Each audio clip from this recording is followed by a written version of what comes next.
একদিন হয়তো আমি আর থাকবো না।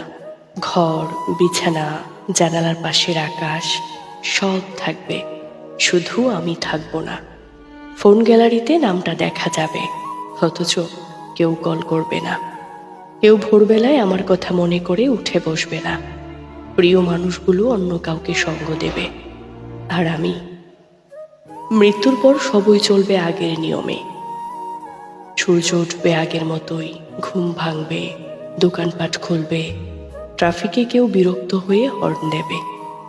আমি চলে যাওয়ায় কেউ হয়তো খুব কাঁদবে।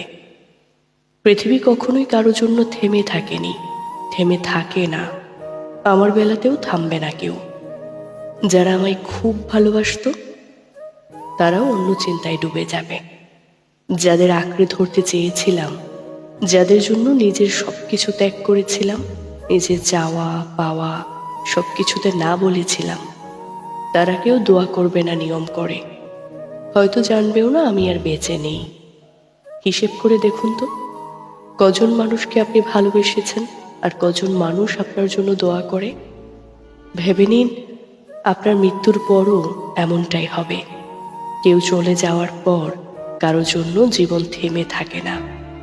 অভ্যাস বদলাবে অল্প সময়ের মাঝে, শেষে আগের মতোই চলতে থাকবে সবকিছু, আপনাকে বাদ দিয়েই।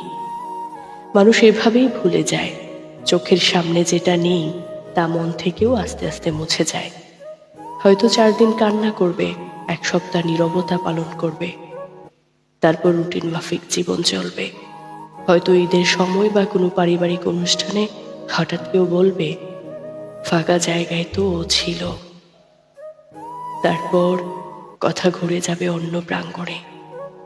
মৃত মানুষের চাওয়া খুব সামান্য, দোয়া, ক্ষমা আর শান্তি। আমরা যারা বেঁচে আছি অথচ দোয়া করতে ভুলে যাই, ভাবি আজ না হয় কাল করব। ভবিষ্যতের নামে সেই কাল আর আসে না। আমাদের জীবনে যারা এসেছিল কিংবা হারিয়ে গেছে, হয়তো তারা দোয়ার আশায় আছে আমাদের।